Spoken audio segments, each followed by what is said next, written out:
terapi endometriosis terkait nyeri.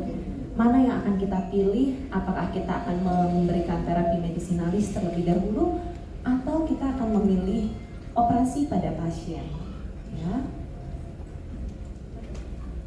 Oke. Seperti kita ketahui bahwa terapi endometriosis tadi sudah disampaikan bahwa terapi endometriosis ini adalah terapi jangka panjang, ya. Kalau dia terapi jangka panjang, maka kalau kita akan memberikan terapi ini, maka apa yang perlu kita lakukan adalah kita memberikan terapi semaksimal mungkin. Dan yang tadi disampaikan oleh Dr. Inung, sebaiknya prosedur pembedahan itu hanya dilakukan 1 kali dalam seumur hidupnya seorang wanita. Kenapa? Karena ketika kita akan melakukan pembedahan selanjutnya, maka morbiditas yang terjadi akan lebih meningkat, ya. Gejala klinisnya 70% wanita nyeri pelvic kronik itu kecurigaan tertinggi tuh dengan diagnosis endometriosis, dan manifestasi klinisnya bisa nyerinya itu sifatnya dia siklik atau non siklik, kemudian bisa juga terjadi dysmenorrhea, dyschezia, dysuria ataupun dyspareunia, ya. Jadi sama seperti yang tadi disampaikan, apapun itu ketika kita menegakkan diagnosis maka kita harus mulai dari anamnesis pasien. Apa yang paling mengganggu dari pasien tersebut? Kemudian kita lakukan pemeriksaan fisik.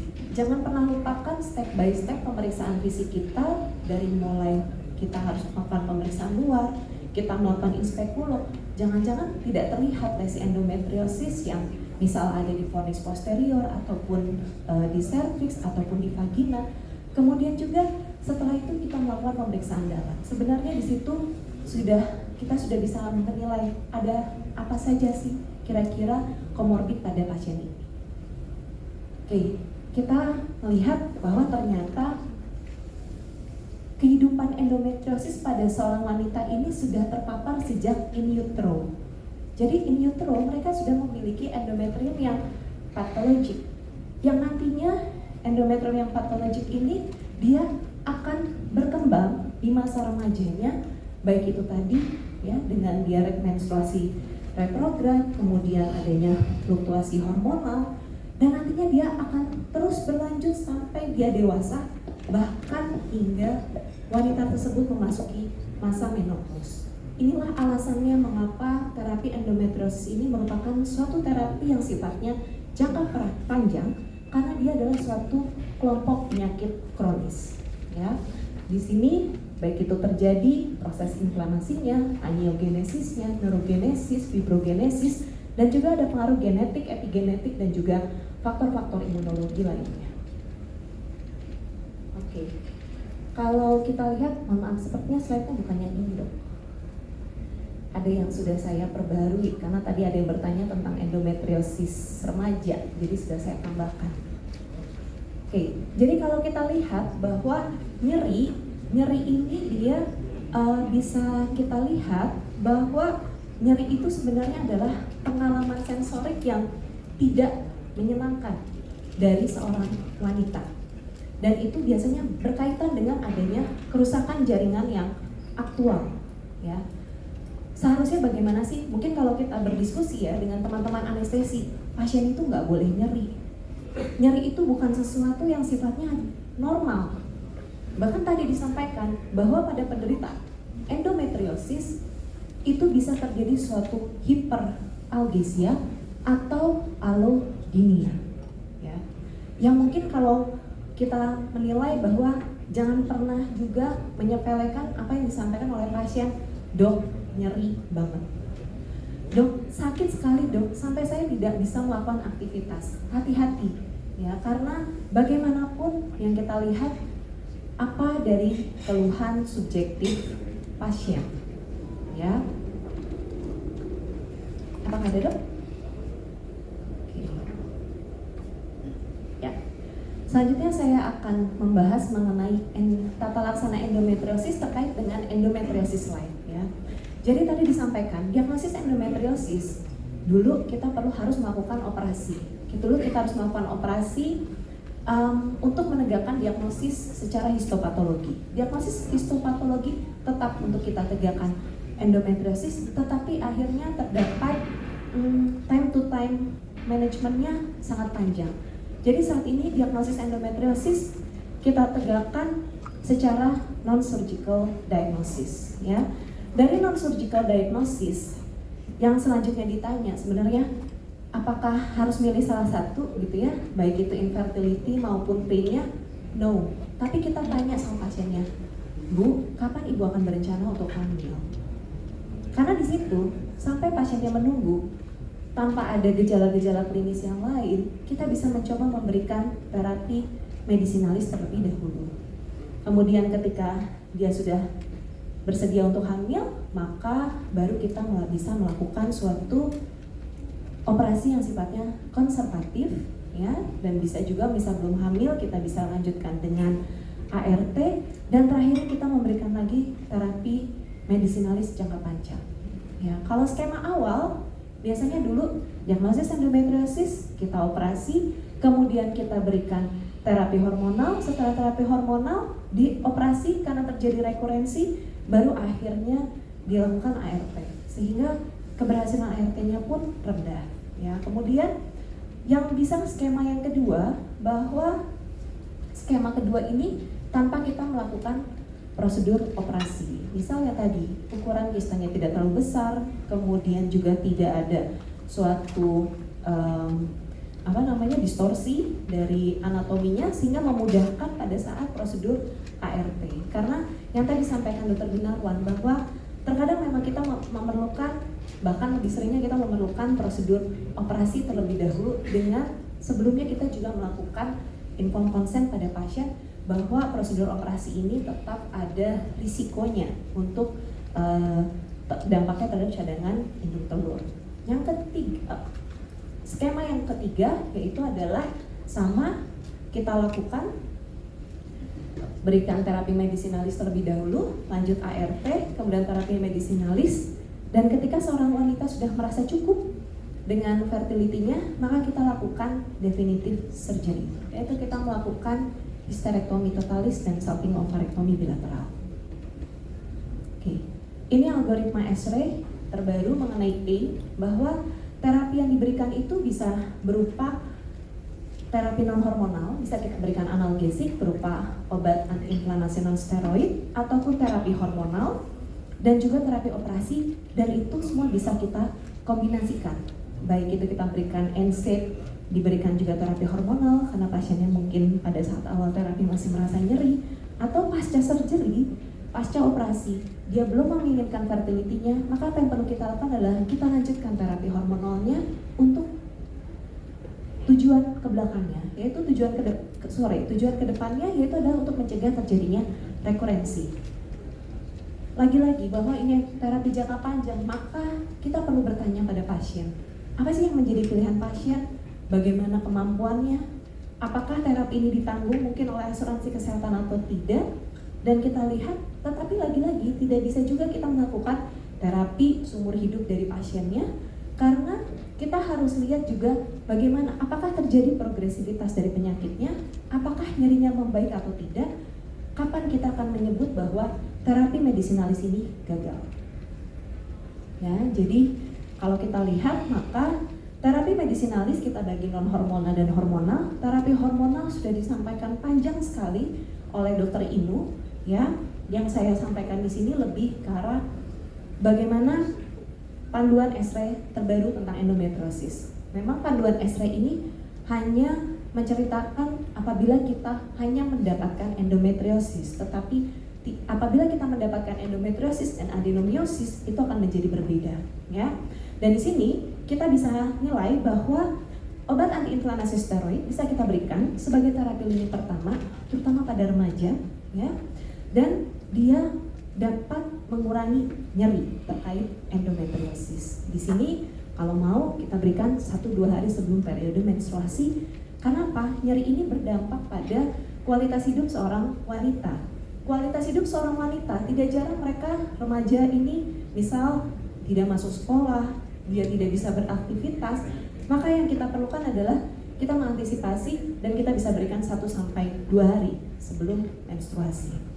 Kemudian terapi hormonal, sebetulnya adalah danazol masuk di sini, tetapi dari data terbaru danazol sudah tidak direkomendasikan karena efek sampingnya. Yang diberikan sebagai terapi lini pertama adalah kontrasepsi hormonal yang berupa adalah pil kombinasi, ya. Pil kombinasi ataupun mungkin kalau di luar negeri ada sediaannya bisa berupa patch ataupun mungkin vaginal, ya. Tetapi kalau di kita mungkin yang mudahnya adalah pil oral kontrasepsi dan juga progestogen. Di sini kita akan berikan sebagai terapi lini pertama karena memang mereka lebih mudah, murah, dengan efek samping yang lebih minimal dibandingkan kita memberikan GnRH analog ataupun aromatase inhibitor, karena aromatase inhibitor baru akan kita berikan kalau dia sudah gagal dengan terapi lini pertama, tetapi dia harus dikombinasikan dengan obat yang lainnya, ya.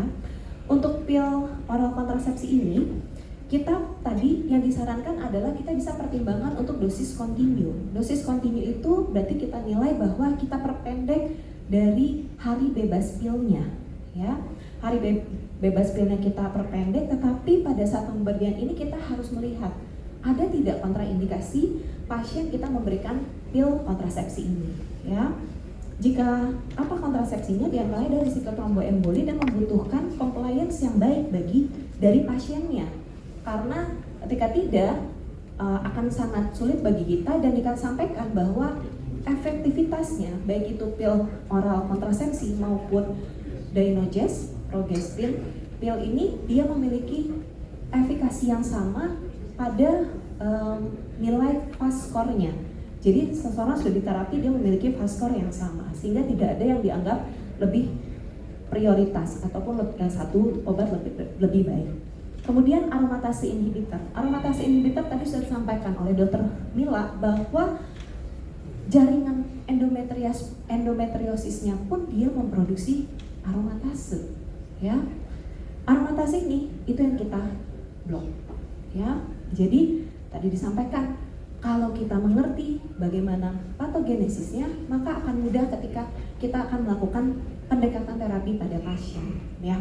Hanya saja masalahnya aromatase inhibitor ini dia bukan obat yang legal diperdagangkan. Jadi dia adalah obat yang off label, sehingga ketika kita akan memberikan obat ini, makanya disampaikan dia adalah terapi lini kedua, karena apabila itu sudah refraktor, baik itu terhadap terapi medisinalis, terapi ataupun pasca operasi, ya, dan dia harus dikombinasikan baik itu dengan pil oral kontrasepsi, progestin, GnRH agonis ataupun GnRH antagonis, ya. Nah, selanjutnya adalah progestogen. Di sini pada progestogen ini juga dia masuk terapi lini pertama, ya. Dan mungkin sudah kita bisa pertimbangkan mungkin ya apabila pasien tersebut sudah menikah, karena stigma masyarakat kita kan tidak mungkin kita memberikan LNG IUS pada wanita-wanita yang belum menikah ataupun masih nona, ya. Sehingga kita bisa tawarkan pada mereka yang mungkin usianya sudah lebih tua, ya, dia sudah tidak juga menginginkan untuk fertility-nya, tetapi dia belum siap operasi, maka bisa kita pertimbangkan pemberian LNG IUS. Kemudian preparat lain yang bisa kita berikan diantaranya adalah Dynogest 2 mg, sudah disampaikan oleh Dr. Induk bagaimana tadi mekanisme kerjanya. Dan Dynogest ini kelebihannya dia adalah dia progestin, dia generasi keempat, dia tidak memiliki efek androgenik, anti-glukokortikoidnya juga lebih rendah, dan anti-mineralokortikoidnya juga dia lebih rendah. Selanjutnya ada GnRH agonis. Mungkin GnRH agonis ini yang sering digunakan, ya, untuk di rumah sakit tipe A, banyak yang dirujuk pasiennya ke rumah sakit tipe A hanya untuk mendapatkan terapi GnRH agonis. Hanya saja kekurangannya pada saat kita memberikan terapi GnRH agonis, maksimal pemberiannya hanya 6 bulan.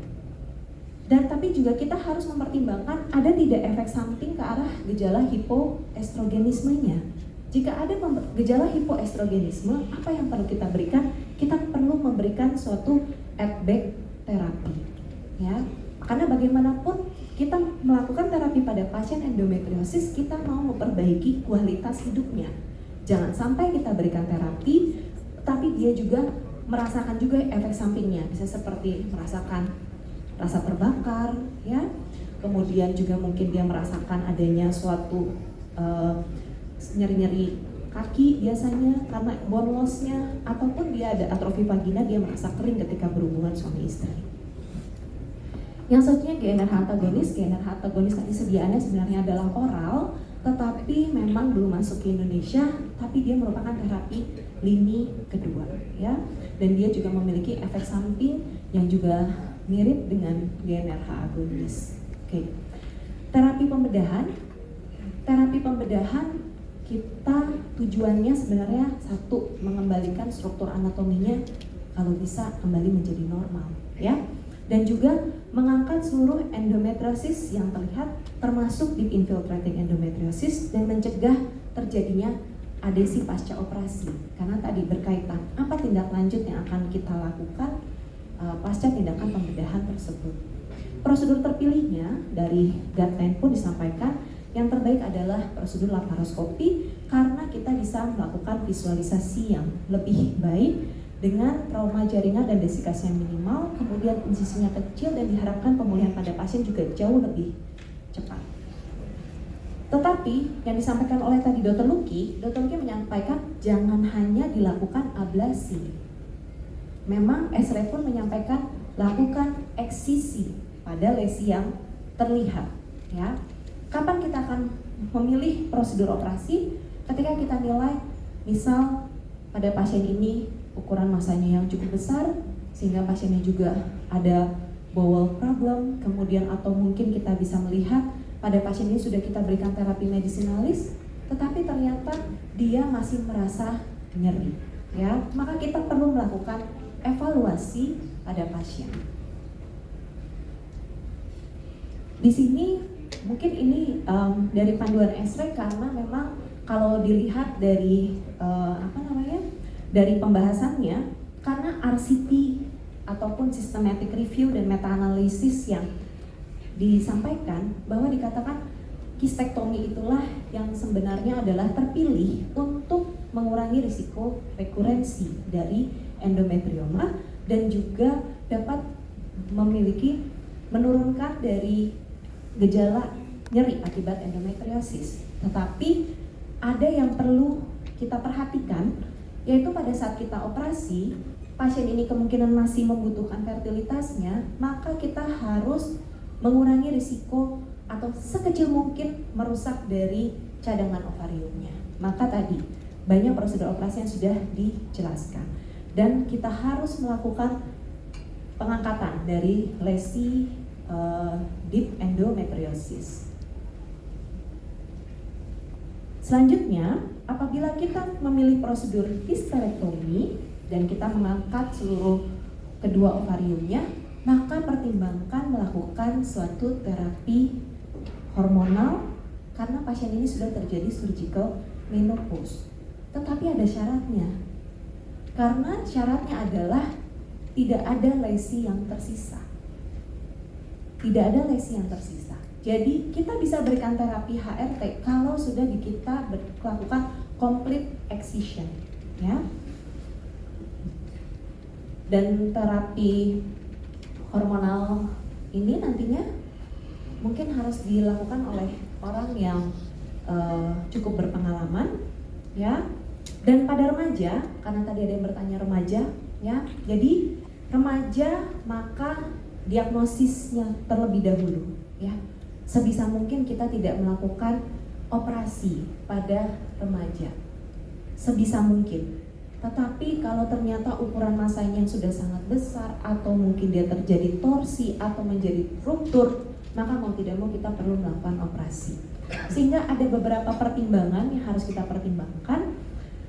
Yang pertama, apabila kita akan memberikan terapi hormonal, maka yang bisa kita berikan adalah kontrasepsi oral kombinasi ataupun progestin, ya. Kemudian obat analgetik bisa kita berikan, tetapi dia misal pada mereka-mereka yang memang kontraindikasi untuk pemberian terapi hormonal. Yang menarik di sini ada perbedaannya, bahwa dikatakan di panduan Esre GnRH agonis pada remaja bisa kita berikan hingga 1 tahun, tetapi harus disertai dengan at back terapi dan juga mempertimbangkan tentang efek samping hipoestrogenisme yang muncul. Pada saat kita memberikan terapi GnRH agonis, kita harus melakukan konseling yang sangat baik pada pasien. Mengapa? Karena usia muda merupakan faktor risiko untuk terjadinya rekurensi pada endometriosis.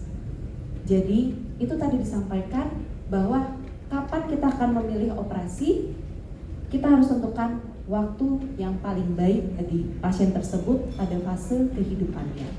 Kemudian, apabila kita sudah melakukan operasi, maka kita harus memberikan terapi hormonal. Karena usia muda tadi, dia memiliki risiko tinggi untuk terjadinya rekurensi, sehingga dia perlu diberikan terapi jangka panjang hingga wanita ini akan menginginkan untuk fertility-nya, ya. Selanjutnya adalah pada remaja harus dilakukan reseksi komplit. Tidak boleh ada yang tersisa karena tadi dia memiliki risiko rekurensi yang tinggi dan harus dilakukan oleh operator yang berpengalaman, ya. Yang terakhir adalah preservasi fertilitas. Mengapa? Dari secara patofisiologinya pun endometriosis sudah tanpa kita lakukan operasi dia sudah merusak cadangan ovariumnya, ya. Sekarang kita lakukan operasi juga akan lebih merusak lagi. Sehingga pada remaja pertimbangkan untuk melakukan fertility preservation. Fertility preservation ini sudah berkembang, bisa kita nanti melakukan pada mereka yang belum menikah, mungkin kita bisa melakukan freezing oocyte, tapi pada mereka yang misalkan sudah memiliki calon, bisa kita melakukan freezing embrio. Jadi kita bisa melakukan IVF. Ya. Jadi algoritmanya disimpulkan ya, begini, bahwa pada pasien yang dia belum menginginkan suatu kehamilan, ya, maka apabila dia dengan nyeri pelvik, kita pertimbangkan terapi hormonalnya di terapi lini pertama atau terapi lini keduanya dia dengan GnRH analog, ya, dan juga mempertimbangkan melakukan preservasi fertilitas. Bisa preservasi fertilitas ini kita lakukan pre-operasi ataupun pasca operasi, dan kita nilai terapi medisinalisnya ini, kita berikan terapi jangka panjang, apakah dia gagal atau dia berhasil. Kalau dia gagal, maka kita lakukan preservasi fertilitas, dan pada yang bentuk OMA, maka kita melakukan adalah complete conservative surgery, ya. Tetapi apabila dia berhasil, maka kita hanya perlu melakukan follow up. Follow up-nya tadi bisa kita melakukan ultrasound, ya, dan dari nilai juga dari gejala klinis pasiennya.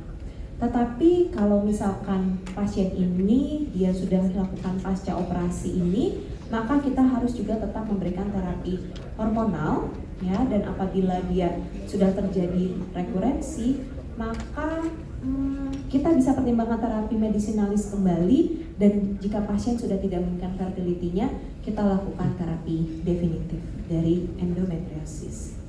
Oke, sebagai take home message-nya, tata laksana endometriosis itu merupakan tata laksana jangka panjang, tapi kita memerlukan konseling yang baik pada pasien, karena tidak jarang pasien terjadi loss of follow up. Kemudian terapi ini bisa berupa kombinasi non-hormonal, terapi hormonal, pembedahan, ataupun kombinasi. Ada sebenarnya terapi tambahan, bisa berupa akupunktur dan kawan-kawan, hanya saja systematic review dan meta-analisisnya belum cukup banyak datanya. Kemudian juga pemilihan terapi ini harus memperhatikan apa yang menjadi preference dari pasiennya, kemudian efek samping apa saja yang mungkin timbul, dan efikasi serta biayanya. Karena tadi kita akan melakukan terapi jangka panjang pada pasien. Dan yang terakhir adalah pertimbangan untuk melakukan preservasi fertilitas pada remaja dengan endometriosis. Demikian yang bisa saya sampaikan. Terima kasih. Wassalamualaikum warahmatullahi wabarakatuh.